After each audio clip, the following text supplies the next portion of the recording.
সবাইকে আমন্ত্রণ জানাচ্ছি বিআরবি হসপিটালস লিমিটেড নিবেদিত রমজানের স্বাস্থ্য ভাবনা অনুষ্ঠানে পাওয়ার্ড বাই বিআরবি কেবলস। প্রিয় দর্শক, আপনাদের সাথে আছি আমি ডাক্তার অর্থি জোকরিফ। চলছে মুসলিম ধর্মাবলম্বীদের বিশেষ আত্মশুদ্ধির মাস পবিত্র মাহে রমজান।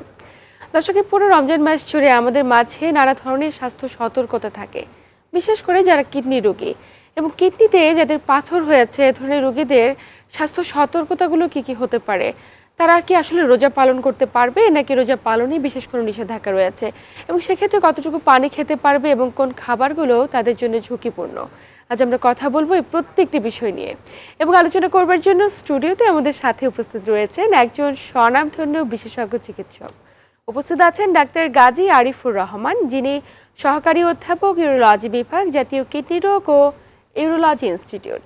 স্যার, স্বাগত আমাদের আজকের আয়োজনে। ধন্যবাদ আপনাকে। স্বাগত। আপনাকে ধন্যবাদ। স্যার, কিডনিতে পাথর হয়েছে এমন রোগীরা আসলে রোজা পালন করতে পারবে কিনা, সাধারণত পাথরটি কোন অবস্থানে থাকলে একজন ব্যক্তির জন্য রোজা রাখাটা খানিকটা ঝুঁকিপূর্ণ? কিডনিতে পাথর হলে রোগীরা রোজা রাখতে পারবে কিনা এটা নির্ভর করবে কয়েকটা বিষয়ের উপরে। সাধারণত কিডনিতে পাথর হলে যে সকল সাইন সিমটমগুলো হয়, যেমন আমাদের লোইন যে রিজনটা বলি সেখানে তীব্র ব্যথা হতে পারে, তারপরে বমি হতে পারে, অনেক সময় কিডনিতে ইনফেকশনের কারণে জ্বর হতে পারে, প্রস্রাবের সাথে রক্তপাত হতে পারে এবং অনেক সময় কিডনি ফুলে যায় বা ক্রিয়েটিনিন বেড়ে যায় যদি অবস্ট্রাক্টেড হয়। কিডনি থেকে ইউরিন যদি ঠিকমতো না পাস হয় সেক্ষেত্রে এই ধরনের সমস্যাগুলো হতে পারে। তো এই ধরনের সমস্যাগুলো যে ধরনের রোগীদের আছে সেই ধরনের রোগীরা সাধারণত রোজা রাখার ক্ষেত্রে অতিরিক্ত সতর্কতা অবলম্বন করতে হবে এবং অনেক ক্ষেত্রে না রাখাই ভালো যদি এই ধরনের সমস্যা থাকে। আর এগুলো না থাকলে আমার মনে হয় রোজা রাখতে রোগীর কোনো বাধা নেই। যাদের ব্যথা মোটামুটি কন্ট্রোলে আছে কিংবা জ্বর নেই, কোনো হেমাচুরিয়া বা প্রস্রাবের সাথে রক্তপাত যেটা বলি আমরা, বা ক্রিয়েটিনের মাত্রা স্বাভাবিক আছে, এই ধরনের রোগীদের রোজা রাখতে কোনো বাধা নেই। আচ্ছা, তার মানে আমরা বলতে চাই যে যারা ঝুঁকিপূর্ণ তাদেরকে চিকিৎসক পরামর্শ দেবে কারা ঝুঁকিপূর্ণ, কারা রোজা রাখতে পারবে এবং কারা পারবে না। অবশ্যই এই সিদ্ধান্তটা নিজের নয়। একটি বিষয় আপনার কাছে আসতে চাই যে আমরা তো বলি কিডনি রোগীদের ক্ষেত্রে পর্যাপ্ত পরিমাণে পানি খেতে হবে এবং পানির একটা নির্দিষ্ট মেজারমেন্ট রয়েছে, কতটুকু খাবে কতটুকু খাবে না। কিন্তু পর্যাপ্ত পানি না খেলে নতুন নতুন করে আরও পাথর তৈরি হতে পারে, এমন একটি শঙ্কা রয়েই যায়। কিন্তু যেহেতু রমজান মাস পুরো একটি নির্দিষ্ট সময় পর্যন্ত আমরা একদমই পানি না খেয়ে থাকছি, তাতে করে আসলে নতুন পাথর সৃষ্টি হওয়ার ঝুঁকি কতটুকু? এক্ষেত্রে একটা রোগী, কিডনি পাথরের রোগী সাধারণত অন্যান্য মানুষের চেয়ে একটু বেশি পানি খেতে হয়। সাধারণত আমাদের যে ডেইলি রিকোয়ারমেন্ট, আমরা একজন পূর্ণবয়স্ক স্বাভাবিক 70 কেজি ওজনের রোগী সাধারণত 2.5 থেকে 3 লিটার পানি পান করলেই সে কিডনি পাথর রোগী সেফ থাকবে। কিন্তু এখানে পানি খাওয়ার কিছু নিয়ম আছে। যেমন যেহেতু সে সারাদিন রোজা রাখবে, সে সকাল থেকে ভোর রাত থেকে একেবারে সন্ধ্যা পর্যন্ত পানি খেতে পারবে না, সেহেতু তাকে এই 2.5-3 লিটার পানি সন্ধ্যা থেকে ভোর রাতের মধ্যেই সম্পূর্ণ করতে হবে। আচ্ছা, তো সেক্ষেত্রে সে ধরেন কিছুক্ষণ পর পর 1-2 গ্লাস পানি খেলো, এভাবে সারাদিন মানে এই সময়টাতে যে 8 থেকে 10 ঘন্টা আছে এর মধ্যে বা 12 ঘন্টা 8-10 ঘন্টা এর মধ্যেই তাকে অন্তত 2.5 থেকে 3 লিটার পানি খেতে হবে। তার নিয়ার অ্যাবাউট ধরেন 10-12 গ্লাস তাকে পানি খেতে হবে। পানির পাশাপাশি রমজানে আমরা সাধারণত বিভিন্ন রকমের জুস, শরবত বা এগুলা মানে টোটাল লিকুইডের রিকোয়ারমেন্টটা এই ক্ষেত্রে 2.5 থেকে 3 লিটার একজন সুস্থ স্বাভাবিক মানে কিডনি রুগী যে আর কি, পাথরের রুগী, হ্যাঁ পাথরের স্বাভাবিক রুগী আর কি। এছাড়াও যদি ধরেন কোনো হট অ্যান্ড হিউমেড কন্ডিশন হয় গরমের দিনে রোজায়, সেক্ষেত্রে বেশি যদি কারো ঘাম হয় কিংবা যদি কোনো বিশেষ সিচুয়েশন হয়তো কারো শরীর খারাপ হলো, তার হয়তো ডায়রিয়া হলো, সেক্ষেত্রে মানে কিন্তু রিকোয়ারমেন্ট বেড়ে যাবে, ফ্লুইডের রিকোয়ারমেন্ট বেড়ে যাবে। সেক্ষেত্রে যতটুকু লস হয়েছে সেটা সাথে যোগ করে আপনার ফ্লুইডের রিকোয়ারমেন্টটা ঠিক করতে হবে, সেই অনুযায়ী ততটুকু পানি খেতে হবে। মূল ব্যাপারটা হচ্ছে 2.5 থেকে 3 লিটার পানি খাবে এবং নির্দিষ্ট বিরতি দিয়ে 1-2 ঘন্টা পরপরই 1 গ্লাস 2 গ্লাস করে পানি খাবে, যাতে সে দীর্ঘক্ষণ ডিহাইড্রেটেড অবস্থায় না থাকে। তাহলে আশা করা যায় আর যে নতুন পাথর সৃষ্টির শঙ্কা অনেকখানি কমে যাবে।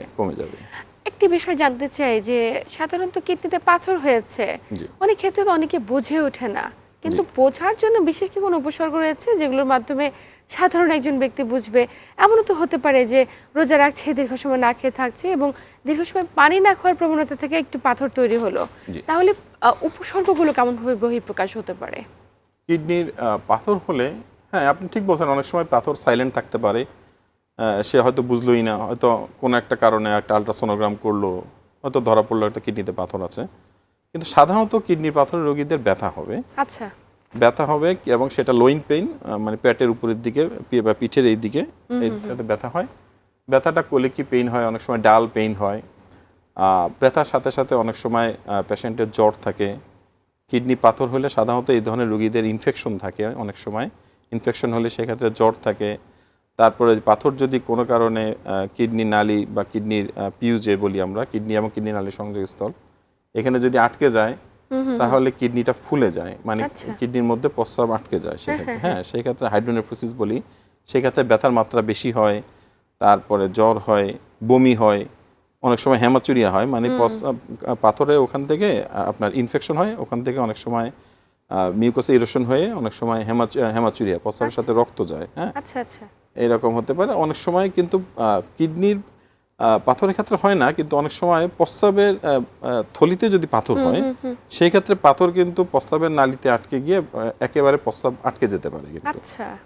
আর যদি দুই পাশে কিডনি নালীতে একসাথে পাথর হয়, সেক্ষেত্রেও প্রস্রাব আটকে যেতে পারে, মানে মনে হবে যে রোগীর একেবারে প্রস্রাব তৈরি হচ্ছে না, এরকম তৈরি হতে পারে। সাধারণত এই সমস্যাগুলাই প্রস্রাব করার একটা প্রবণতা তৈরি হবে কিন্তু বের হচ্ছে না, এরকম একটা হবে যদি প্রস্রাবের নালীতে আটকে যায় বা স্যার একটু বিষয়ে চলে আসে ক্ষেত্রে যে যেহেতু ব্যথা একমাত্র এবং প্রধান উপসর্গ, আপনি ব্যথার উপসর্গ দিয়ে তো শুরু করেছেন, কিন্তু রমজান মাসে আমরা রোজা রাখছি, ব্যথা তীব্র হচ্ছে, পাথর রয়েছে, কিন্তু ব্যথানাশক ওষুধ খেতে পারছি না। সেক্ষেত্রে অনেক সময় পরামর্শ দেওয়া হয়ে থাকে সাপোজিটরি ব্যবহার করার কিংবা ইনজেকশন নেওয়ার। আসলে এই বিষয়গুলো নেওয়া যাবে কিনা অনেকের প্রশ্ন থাকে, আমরা জানাবো দর্শকদের। ব্যথা একমাত্র এবং প্রধান উপসর্গ কিডনিতে পাথর রোগীদের ক্ষেত্রে। অনেকের কিডনিতে পাথর হয়েছে, কিন্তু আপনি বলছিলেন মেজর কিছু না হলে চাইলে তারা রোজা রাখতে পারে। তো যারা রোজা রাখছে তাদের ক্ষেত্রে যদি হঠাৎ করে রোজার অত অবস্থায় ব্যথা শুরু হয়ে যায়, সেই ব্যথাটি কমানোর জন্য অনেক ক্ষেত্রে সাপোজিটরি, অনেক ক্ষেত্রে ইনজেকশন নেবার একটি পরামর্শ থাকে। আসলে রোজা কি ভেঙে যাবে এগুলো নিলে? ধন্যবাদ। এই ক্ষেত্রে রোজা তো আসলে একটা আমাদের ধর্মীয় দিক থেকে অত্যন্ত গুরুত্বপূর্ণ। সেক্ষেত্রে রোজা না ভেঙে কিভাবে এই ব্যথা ম্যানেজ করা যাবে, সেই ক্ষেত্রে সাপোজিটরি যেটা আপনি বললেন কিংবা আইভি ইনজেকশন, ব্যথানাশক ইনজেকশন কিন্তু রোগী নিতে পারবে। এতে রোগীর রোজা ভাঙার কোনো সম্ভাবনা নাই। কারণ হচ্ছে এখানে রোগী কোনো গ্লুকোজ কন্টেনিং বা রোগীর এনার্জি লেভেল বাড়তে পারে এই ধরনের কোনো খাবার বা কোনো ইনফিউশন, যেটাকে আমরা স্যালাইন বলি, সে কিন্তু গ্রহণ করছে না। আচ্ছা। সেক্ষেত্রে রোজা ভাঙার কথা না।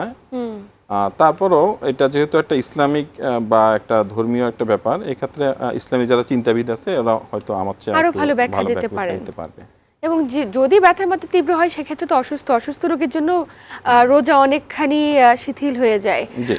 অবশ্যই এই জায়গাটাতে দর্শকরা সচেতন হবেন যে ব্যথা হলে অবশ্যই ব্যথানাশক ওষুধ কিংবা চিকিৎসকের পরামর্শ অনুযায়ী যেটি পরামর্শ দেন সেটি গ্রহণ করা জরুরি। স্যার আপনি তো বলছিলেন মূত্রনালীতে অনেক সময় পাথর হয়ে থাকে এবং মূত্রনালীটিকে একদম ব্লক করে ফেলতে পারে সেই পাথরটি। কিন্তু মূত্রনালীতে যদি পাথর হয় সেটার কারণে যে ব্যথাটি তৈরি হয়, আমরা তো জানি মূত্রনালীতে পাথর হলে তীব্র ব্যথা হয় এবং এই ব্যথাটি দমিয়ে রাখার জন্য হয়তো সাহারি এবং ইফতারি তারা ওষুধ খাচ্ছে। কিন্তু রোজারত অবস্থায় যে ডিহাইড্রেশন থাকছে, আমরা দীর্ঘ সময় না খেয়ে থাকা বা পানি শূন্যতার কারণে এই ব্যথার মাত্রাটিকে আরো তীব্র হয়ে যেতে পারে কিনা? সাধারণত ইউরেটারে পাথর আটকে গেলে হয় কি, কিডনি তো কন্টিনিউয়াসলি ইউরিন প্রোডাকশন করতেছে, তখন পাথর আটকে গেলে হয় এই ইউরিনটা ইউরেটার দিয়ে মানে কিডনি নালী দিয়ে মূত্রথলিতে পাস করতে পারে না। আচ্ছা। তখন কিডনি নালী মানে কিডনিটা ফুলে যায় এবং ডিস্টেন্ডেড হয়। আচ্ছা। তখন একটা স্ট্রেচিং পেইন তৈরি হয়। এই ব্যথাটাই সাধারণত ইউরেটার পেইনে স্টোনের ক্ষেত্রে হয়। আর ওই স্টোনটাকে বের করে দেওয়ার জন্য ইউরেটার কন্টিনিউয়াসলি কনস্ট্রিক্ট এবং ডাইলেট হতে থাকে, মানে ইউরেটারের মধ্যে কোনো ফরেন বডি থাকলে সেটাকে সে বের করে দেওয়ার চেষ্টা করে। তো ডিহাইড্রেটেড অবস্থায় এই ব্যথাটা বাড়ার কথা না, কারণ হচ্ছে এক্ষেত্রে তো কিডনি হাইড্রোনেফ্রোসিস হচ্ছে না, মানে কিডনি ফুলে যাওয়ার যে ভাবটা, কেন সে ডিহাইড্রেটেড অবস্থায় আছে, তার ইউরিন প্রোডাকশন অলরেডি কম হবে, সেক্ষেত্রে এটা ফুলার কথা না, ব্যথা বেশি হওয়ার কথা না। নিঃসন্দেহে সাধারণ মানুষের উদ্দেশ্যে একটি বিষয় আপনার কাছে জানার আছে। একজন ব্যক্তির কিডনিতে পাথর হলো, আপনি তো খুব চমৎকারভাবে উপসর্গগুলো বললেন, জি। কিন্তু আসলে চিকিৎসা পদ্ধতি কিসের উপর নির্ভর করে? মানে পাথরটির কন্ডিশন কত বড় হলে আপনারা অপারেশনের পরামর্শ দিয়ে থাকেন, এবং কখন আসলে ওষুধের মাধ্যমে বেরিয়ে যায় বা এমনি এমনি বেরিয়ে যাওয়ার কোনো শঙ্কা রয়েছে কিনা বা সম্ভাবনা কতটুকু? কিডনির পাথর বা কিডনি নালীর পাথর, এইটা চিকিৎসা পদ্ধতি কি হবে সেই ক্ষেত্রে, বা আদৌ অপারেশন লাগবে কিনা সেই ক্ষেত্রে কয়েকটা জিনিসের উপর নির্ভর করে। যে পাথরটার লোকেশনটা কোথায় আছে, এটা কোন ক্যালিক্সে আছে, কিংবা কিডনি নালীতে আছে কিনা, বা কিডনির পেলভিসে আছে। সাধারণত ছোট পাথর যেগুলো 0.5 সেন্টিমিটার, সেই ধরনের পাথরগুলো সাধারণত কিডনি নালীতে কিংবা কিডনি পেলভিসে থাকলেও অনেক সময় কিন্তু বের হয়ে যায়। আচ্ছা। এবং সেগুলো বের হওয়ার জন্য আমরা অনেক সময় বিভিন্ন ওষুধও দিয়ে থাকি। সেগুলো, এবং অনেক পানি বেশি খেতে বলি, ডায়াবেটিক্স দেই, তারপরে আপনার আলফা ব্লকার একটা ওষুধ আছে সেটা দেই, অনেক সময় আমরা স্টেরয়েড দেই। সেক্ষেত্রে পাথর বের হয়ে যেতে পারে। সাধারণত পাথরের লোকেশন অনুযায়ী এটা নির্ভর করে যে বের হয়ে যাবে কিনা। আর যদি পাথরের সাইজ বড় হয়, সাধারণত 0.5 সেন্টিমিটারের চেয়ে বেশি, কিংবা অনেক সময় যদি সুইটেবল শেপের হয়, সেক্ষেত্রে কিন্তু এর চেয়ে বড় পাথরও কিন্তু বের হয়ে যেতে পারে। আচ্ছা। ধরেন একটা পাথর খুব একটা মানে লম্বা পাথর, সেটা ইউরেটার দিয়ে বের হয়ে যেতে পারে, কিন্তু সাধারণত বড় পাথরগুলো, সাধারণত 1 সেন্টিমিটারের বড় পাথরগুলো সাধারণত বের হয় না। এবং যদি কিডনি লোয়ার ক্যালিক্সে থাকে, সেই ক্ষেত্রে পাথরগুলো বের হয় না। আচ্ছা। সেই ক্ষেত্রে যে ক্ষেত্রে বের হচ্ছে না, জি, এই রমজান মাসে অপারেশন করার ক্ষেত্রে আপনাদের পরামর্শ কি থাকে, যে রমজান পেরিয়ে যাওয়ার পর অপারেশন করবে, নাকি তারা সাথে সাথে তাৎক্ষণিকভাবে অপারেশন করাটা জরুরি, এবং সেক্ষেত্রে অপারেশন পরবর্তী কতদিন পর থেকে তারা আবার রোজা পালন করতে পারবে? এক্ষেত্রেও একই ব্যাপার এখানে প্রযোজ্য। রোগীর ব্যথা যদি নর্মাল যেসব আমরা ব্যথানাশক ওষুধগুলো খেয়ে থাকি, সেই ওষুধগুলোর মাধ্যমে যদি রোগীর ব্যথা কন্ট্রোলে থাকে, কিংবা রোগীর যদি বারবার জ্বর এবং হেমাচুরিয়া, তারপরে সিভিয়ার ভমিটিং, এগুলো যদি মানে রোগী সহ্য করতে পারতেছে না, সেক্ষেত্রে আমরা রোগীকে সাধারণত রোজা কন্টিনিউ করতে বলি না। আচ্ছা। আমরা বলি যে আপনার হয়তো অপারেশন প্রয়োজন, অথবা আপনি রোজা না রেখে আপনি দেখেন যে আপনি একটু ভালো থাকতে পারেন কিনা, এটা চিন্তা করি। আর যদি অপারেশন প্রয়োজনীয় এই ব্যাপারগুলো থাকলে, বিশেষ করে কিডনির চেয়ে বেশি সমস্যা করে ইউরেটারে পাথর। যদি ইউরেটারে পাথর হয়, কিংবা পেলভি ইউরেটারিক জাংশন, কিডনি নালী সংযোগস্থলে পাথর হয়, তীব্র ব্যথা হয়, জ্বর হয়, বমি হয়, হেমাচুরিয়া হয়, অনেক সময় কিডনির পয়েন্ট বেড়ে যায়, যেটাকে আমরা ক্রিয়েটিনিন বাড়া বলি, সেক্ষেত্রে রোগীদের আমরা অপারেশন করে ফেলতে বলি। সেক্ষেত্রে রোজা সে কন্টিনিউ করবে না, এটা আমরা বলে থাকি। এবং অপারেশন পরবর্তী কতদিন সময় লাগে তার সুস্থ স্বাভাবিক জীবনে ফিরে আসতে, যেখানে গিয়ে তিনি আবার রোজা পালন করার কথা চিন্তা করতে পারেন? অপারেশন পরবর্তী স্বাভাবিক অবস্থা ফিরে আসতে কতদিন লাগবে সেটা নির্ভর করে অ্যাকচুয়ালি আমরা কি ধরনের অপারেশন করতেছি। আমরা কিডনি নালী, মূত্রথলির পাথরের বিভিন্ন রকম অপারেশন পদ্ধতি প্রচলিত আছে। যেমন একটা আছে ESWL, এক্ষেত্রে কোনো কাটাছেঁড়া নাই, একটা মেশিনের মাধ্যমে বাইরে থেকে পাথর ভাঙার ব্যবস্থা আছে। আচ্ছা। একটা আছে কিডনির ক্ষেত্রে, সেটা হচ্ছে PCNL, আমরা কিডনি একটা ফুটা করে, ছোট একটা ফুটা করে, সেই ফুটার দিয়ে আমরা বিভিন্ন পাথর ভাঙার যন্ত্র প্রেস করে পাথর ভেঙে আমরা বের করে আনি। আরেকটা পদ্ধতি আছে RIRS বলি আমরা, সেক্ষেত্রে প্রস্রাবের রাস্তা দিয়ে গিয়ে আমরা কিডনির পাথর ভেঙে নিয়ে আসতে পারি। এছাড়াও আরও অপারেশন পদ্ধতি আছে, যেমন আমরা কনভেনশনাল, সাধারণত পেট কেটে, বড় করে কেটে যে পাথর অপারেশন করা হয়ে থাকে, সেটাও আছে। আর ইউরেটারে পাথর হলে সাধারণত আমরা URS ICPL যেটা বলি, সেই ধরনের ইয়ার মাধ্যমে অপারেশন করি। মূত্রথলিতে পাথর হলে সিস্টোলিথোলেপেক্সি করি, যদি পাথর 3 সেন্টিমিটারে কম হয়ে থাকে। সেক্ষেত্রে যদি আমরা কোনো কারণে কেটে, বড় করে কেটে অপারেশন করে থাকি, সেক্ষেত্রে অন্তত 3 সপ্তাহ কিন্তু রোগীর একটা স্বাভাবিক যে স্ট্রেংথ ফিরে আসার জন্য বলি। প্রেক্ষাপট তাতে করে তো অনেক অত্যাধুনিক হয়েছে চিকিৎসা পদ্ধতি। কেটে অপারেশন করাটা আসলে অপারেশন সাধারণত ইউরোলজিস্টরা ইদানি করতে চায় না, খুব বেশি মানে বিপদে বা মানে খুব বেশি ঝামেলা না হলে তারা সাধারণত কেটে অপারেশন করে না। আর যদি আমরা PCNL করি কিংবা URS ICPL করি, এইসব অপারেশনের ক্ষেত্রে সাধারণত 1-2 সপ্তাহের মধ্যে রোগী তার স্বাভাবিক জীবনে ফিরে আসতে পারে এবং রোজা রাখতে পারবে। এই যে চিকিৎসা পদ্ধতি অনেকে গ্রহণ করতে চায় না, অনেকের শঙ্কা থাকে, ভয় থাকে বা আতঙ্ক থাকে, অপারেশন পদ্ধতিতে গেলে তারা পরবর্তীতে কতটুকু জটিলতায় জড়াবে। আমাদের মাঝে এমন অনেক ব্যক্তিরা রয়েছে যাদের পাথর ধরা পড়েছে, উপসর্গ মাঝে মাঝে প্রকাশ পায় এবং তারা ভাবছে যে যেহেতু রমজান মাস চলছে হয়তোবা প্রত্যেকটা রোজা পালন করব, রোজা শেষ হোক এবং 1 মাস পরে গিয়ে অপারেশন করাবো। এই যে ডিলে করার প্রবণতা, এটি তাদের জন্য কতটুকু স্বাস্থ্য ঝুঁকি হতে পারে এবং অনেকেই অপারেশন করাতে ভয় পান। এই ভয়ের বা আতঙ্কের জায়গা থেকে অনেকে অপারেশন করাতে চান না এবং চিকিৎসক বদলান। তারা মনে করেন হয়তোবা ওষুধের মাধ্যমে রিকভারি হয়ে যাবে। বিষয়গুলোকে আপনি কিভাবে ব্যাখ্যা করতে চান? না, এক্ষেত্রে রোগী রোজা কন্টিনিউ করতে পারবে, রোজার মাস শেষ হওয়ার পরে সে অপারেশন করতে পারবে যদি না ওই তার ব্যথা যেটা সেটা কন্ট্রোলে থাকে বা তীব্র বমি না হয় কিংবা হেমাচুরিয়া না হয়, কিডনির পয়েন্ট যদি যেটা ক্রিয়েটিনিন বড়ি সেটা যদি বেড়ে না যায়, সে আমার মনে হয় পুরো রোজা কমপ্লিট করার পরে সে অপারেশনে যেতে পারবে। আর আপনি যেটা বলতেছেন রোগী ভয়ের কারণে অপারেশন করতে চায় না বা অপারেশন না করে বারবার চিকিৎসক বদলান, এইটা মনে হয় না খুব বেশি বুদ্ধিমানের মতো সিদ্ধান্ত। কারণ হচ্ছে একটা পাথর কিডনিতে থাকলে সেখানে আপনার বারবার ইনফেকশন হওয়ার সম্ভাবনা থাকবে, সেই পাথরটার কারণে কিডনির ফাংশন লস হওয়ার সম্ভাবনা থাকবে, হেমাচুরিয়া থাকবে, জ্বর হবে, ভমিটিং হবে এবং কিডনি ফাংশন তো ডিটোরিয়েট করবে, ডে টু ডে ডিটোরিয়েট করার সম্ভাবনা থাকবে। সেক্ষেত্রে একটা অপারেশন, আর কিডনির অপারেশনগুলো এখন তো অনেক উন্নত প্রযুক্তির মাধ্যমে করা হয়, সেইভাবে পেট কেটে বা বড় করে এভাবে অপারেশন করা হয় না। আমি তো সাধারণত যেসব অপারেশন করে থাকি সিএনএল বা ইউআরএস, আমরা একদিন যেদিন অপারেশন করি তারপরের দিনই রুগী মোটামুটি আল্লাহর রহমতে সুস্থ হয়ে বাসায় ফিরে যেতে পারে। তারপরে হয়তো কিছুদিন বাসায় রেস্টে থাকেন, কিন্তু একদিনের মধ্যে রুগীকে ছেড়ে দেওয়া সম্ভব, একদিন সর্বোচ্চ 2 দিনের মধ্যে। স্যার, একটি বিষয় জানতে চাইবো যে আমরা বেশিরভাগ ক্ষেত্রে দেখে থাকি যে যারা কিডনিতে পাথরে আক্রান্ত, এই পাথরটি নিরাময় হলো, ওষুধের মাধ্যমে বেরোলো বা কোনো অপারেটিভ প্রসিডিউরের মাধ্যমে গেল, সুস্থ হয়ে গেল, কিন্তু আবারও জীবনের একটি নির্দিষ্ট সময় পরে গিয়ে আবারও পাথর হয়। যাদের একবার পাথর হয় তাদের বারবার পাথরের ঝুঁকি কি কারণে থাকে? জি, আপনি সুন্দর প্রশ্ন করেছেন। একবার যাদের পাথর হয় তাদের পরবর্তী 10 বছরের মধ্যে আবার পাথর হওয়ার সম্ভাবনা 50 ভাগ, মানে প্রতি 2 জনের একজনের পাথর হবে। কিন্তু কারো কারো ক্ষেত্রে এই ঝুঁকিটা অনেক বেশি। যেমন কারো ফ্যামিলি হিস্ট্রি আছে, তার বাবা মা বা তার ভাই বোনের পাথর আছে, একইভাবে তার হয়তো গ্যাস্ট্রোইন্টেস্টিনাল বিভিন্ন রকম ডিজিজ আছে, তার ক্রনিক ডায়রিয়া আছে, তারপরে হচ্ছে যদি পেশেন্টের অস্টিওপরোসিস থাকে, আচ্ছা, তারপরে প্যাথোলজিক্যাল বোন ফ্র্যাকচার থাকে, গাউট থাকে, এই ধরনের রোগীদের কিন্তু পাথর হওয়ার সম্ভাবনা অনেক বেশি। আচ্ছা আচ্ছা, মানে একবার হলে অপারেশনের পরেও আবার পাথর হওয়ার সম্ভাবনা বেশি থাকবে তাদের। তার মানে যাদের পারিবারিক হিস্ট্রি আছে, ধরেন তার বাবার কিডনিতে পাথর হয়েছিল, অপারেশন করেছে, সুস্থ হয়েছে, পরিবারে তার অন্যান্য সদস্যরা যারা অন্যান্য প্রত্যেকটি সদস্য ব্লাড রিলেটেড, তারা কি করে বুঝবে বা কতটুকু সতর্ক থাকবে এবং তাদের সতর্কতা আপনার পরামর্শ কি থাকবে?